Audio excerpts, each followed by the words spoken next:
नमस्कार, मेरा नाम संजय कुमार।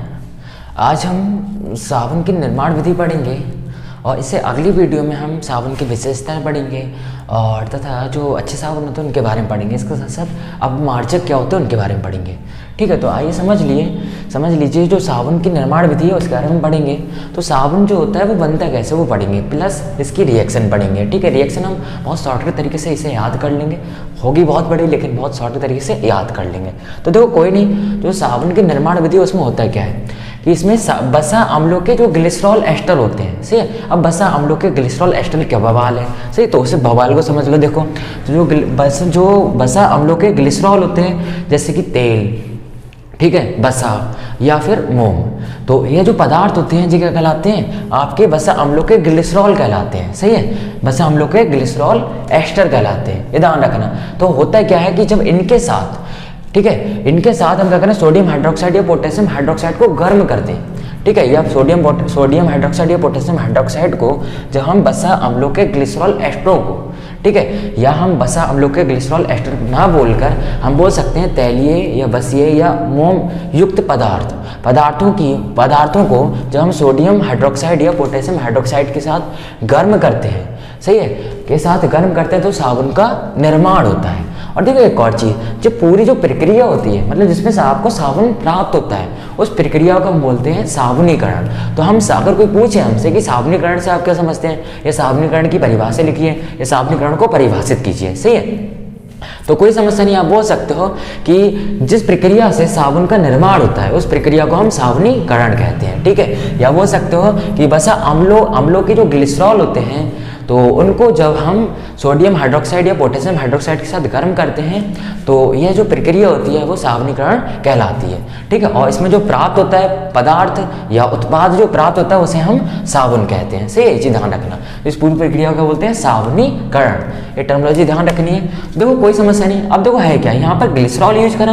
ग्लिसरॉल समझ लो कि जो बसा होते हैं या आपके तैलीय युक्त पदार्थ होते हैं, या फिर हम बोले तो मोम युक्त पदार्थ होते हैं। सही है, मोम युक्त पदार्थ, तैलीय पदार्थ या बसा युक्त पदार्थ। इसका मैं समझ लो कि जो यह किससे प्राप्त होता है आपको, वनस्पतियों से, जैसे कि कोकोनट ऑयल, सही है, या नारियल का तेल, सही है, पॉम ऑयल। सही है, कोई दिक्कत नहीं। तो देखो इनके तेलों में क्या होता है, बसा अम्लों के ग्लिसरॉल पाए जाते हैं। ठीक है, या मोम या बसा पाया जाता है, ठीक है, या तेल पाया जाता है, तो कोई समस्या नहीं। देखो ग्लिसरॉल जो होता है इनमें एल्कोहल के रूप में पाया जाता है। ये माना जाता है कि इनमें जो एल्कोहल होता है उस एल्कोहल को ही हम ग्लिसरीन कहते हैं। ठीक है, और उस ग्लिसरीन से ही क्या बनता है, ग्लिसरॉल। और जनरली आपने पढ़ा है कि जो ग्लिसरीन होता है, जो ग्लिसरॉल होता है, इसका यूज मनुष्य क्या करता है, अपनी त्वचा पर लगाने के रूप में यूज करता है। सही, जो बेसलिन जो आती है उसमें सब क्या होता है, ग्लिसरीन या ग्लिसरॉल होता है। इसके साथ साथ देखो क्या यूज करते हैं हम, इसका जो औषधियाँ होती हैं, बहुत सारी मेडिसिन आती हैं या औषधियाँ आती हैं जिसमें हम ग्लिसरॉल या ग्लिसरीन का यूज कर लेते हैं। ठीक है, तो कोई समस्या नहीं। हम मेन पॉइंट पे आते हैं अपने। तो हमने क्या देखा यहाँ पर, बसा की क्रिया या हम, ठीक है, तेल की क्रिया, या फिर बोल सकते हैं हम दूसरा कौन सा बोल सकते हैं बताओ, बसा, तेल, या फिर हम बोल सकते हैं जो मोम होते हैं, इनकी जब क्रिया हम इनके साथ कराते हैं, ठीक है, तो साबुन का निर्माण होता है। तो कोई समस्या नहीं। तो अगर हम इसे शब्दों के रूप में लेकर तो हम ले सकते हैं कि बसा की क्रिया हम किससे कराएंगे बताओ, सोडियम हाइड्रोक्साइड या पोटेशियम हाइड्रोक्साइड के साथ। तो कोई समस्या नहीं। तो हम यहाँ पर लिख सकते हैं सोडियम हाइड्रोक्साइड या पोटेशियम हाइड्रोक्साइड से इनके साथ जब क्रिया कराते हैं तो हमने देखा किसका निर्माण होता है, साबुन का। और इसके साथ साथ किसका निर्माण होता है, ग्लिसरॉल का।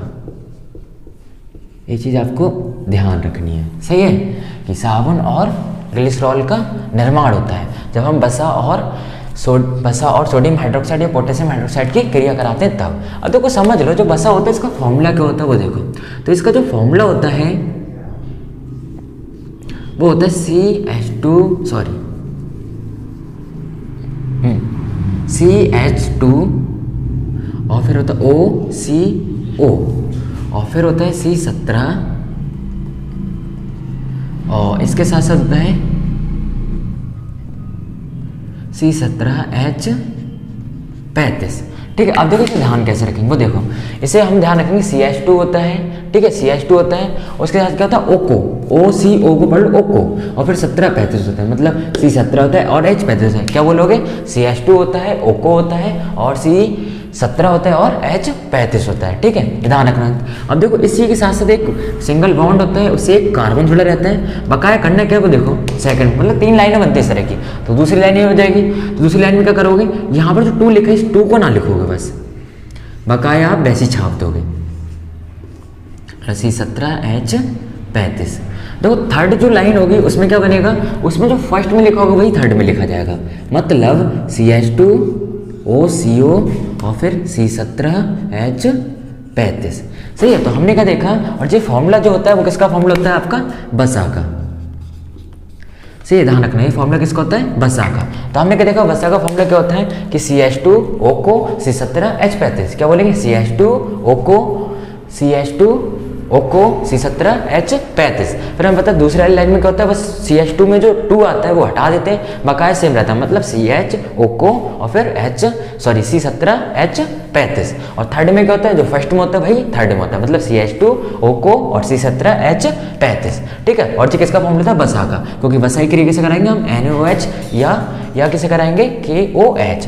तो कोई समस्या नहीं, जब हम इसकी NaOH से क्रिया कराते हैं और NaOH के यहाँ पर कितने मॉलिक्यूल लेंगे, हम यहाँ पर 3 मॉलिक्यूल लेंगे। सही, ये चीज ध्यान रखनी है हमें। तो जो आपका सोडियम हाइड्रोक्साइड होगा इसके कितने अणु लिए जाएंगे, 3 अणु लिए जाएंगे।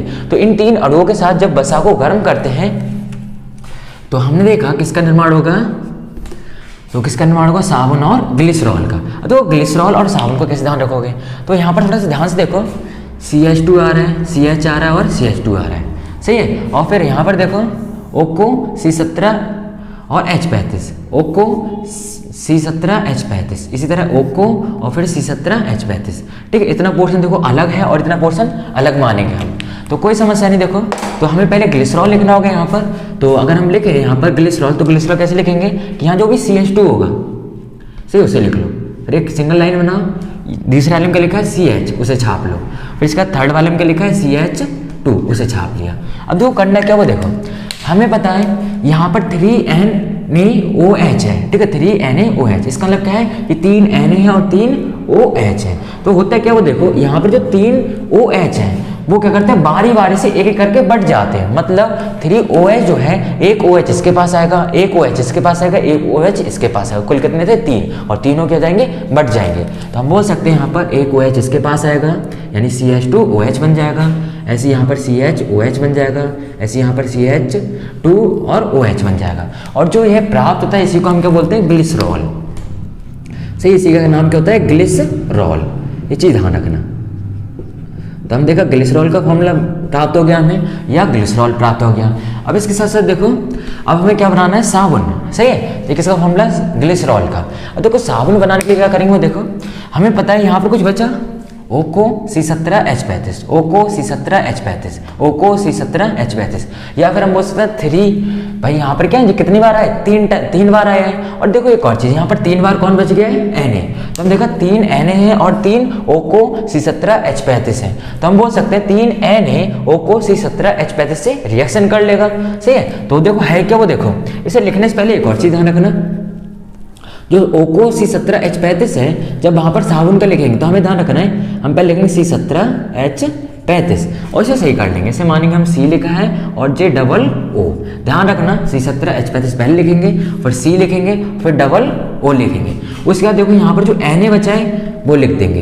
अब देखो जी वास्तव में थे कितने, 3 थे, तो हम यहाँ पर क्या करेंगे, 3 का मतलब क्या है कि यह 3 है और यह 3 है, मतलब Na भी 3 है। और यहाँ पर OCO देखो एक तरह का लिखा है, OCO तो लिखा OCO और फिर C17H35।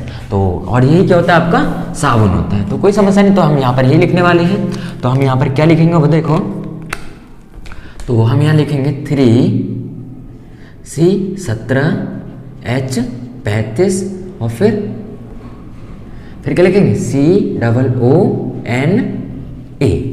सही, क्या लिखेंगे C17H35 COONA। और यही क्या होता है आपका साबुन। तो आपने क्या देखा, कितनी सिंपल तरीके से आपने साबुन का निर्माण कर लिया। देखो एक और बार ध्यान रख लो, क्या बोलेंगे, साबुन के निर्माण विधि में अगर परिभाषा लिखें तो क्या लिखेंगे कि बसा अम्लों के, ठीक है, जो ग्लिसरॉल एस्टर होते हैं, इनको अगर हम सोडियम हाइड्रोक्साइड या पोटेशियम हाइड्रोक्साइड के साथ गर्म करते हैं तो साबुन का निर्माण होता है। या फिर सिंपल भाषा में या गरीबों वाली भाषा में बोले तो हम बोल सकते हैं कि बसा युक्त या तैलीय युक्त पदार्थों को जब सोडियम या पोटेशियम हाइड्रोक्साइड के साथ गर्म करते हैं तो साबुन का निर्माण होता है। ये पूरी प्रक्रिया साबुनीकरण कहलाती है। और ठीक है, जिसकी निम्न प्रकार अभिक्रिया होती है। शब्दों के रूप में पहले लिख देंगे कि बसा की क्रिया हम सोडियम हाइड्रोक्साइड या पोटेशियम हाइड्रोक्साइड से कराएंगे तो साबुन और ग्लिसरॉल का निर्माण होगा। फिर इसे देखो रिएक्शन के रूप में लिखेंगे। ठीक है, तो हम क्या लिखेंगे वो देखो, हमें पता है बसा का फॉर्मूला क्या होगा, बहुत सिंपल होगा, CH2O C17H35। ठीक है, और फिर दूसरे वाले में क्या होगा, CHO और फिर C17H35। थर्ड वाले में क्या होगा, जो फर्स्ट वाले में होगा, मतलब CH2O और फिर C17H35। सही, जे किसका फॉर्मूला होगा, बसा का हो जाएगा। और दूसरा किसी और पड़ेगी NaOH या KOH की। तो यहाँ पर ध्यान रखना बस, NaOH या KOH जो भी लोगे आप, तो उसके कितने मॉलिक्यूल लोगे या कितने अणु लोगे, 3। तो हमने क्या करा, NaOH के यहाँ पर कितने मॉलिक्यूल ले लिए, 3।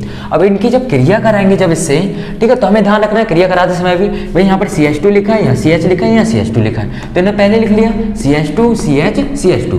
अब देखो यहाँ पर पता है हमें 3 OH होंगे, 3 N होंगे और 3 OH होंगे। तो जो 3 OH होंगे वो बारी बारी से बढ़ जाते हैं। हम देखा एक OH ये छीन लेगा, एक ये छीन लेगा और एक ये छीन लेगा। तो हम देखा CH2OH बन गया, CHOH बन गया, CH2OH बन गया। और ये जो प्राप्त होता है यही क्या कहलाता है, आपका ग्लिसरॉल कहलाता है। ध्यान रखना, ये जो लाइन बनाते हैं बनानी होती है इसे बंद बोलते हैं, सिंगल बंद। ठीक है, तो कारण का मध्य कितना है, सिंगल बंद, कोई दिक्कत नहीं।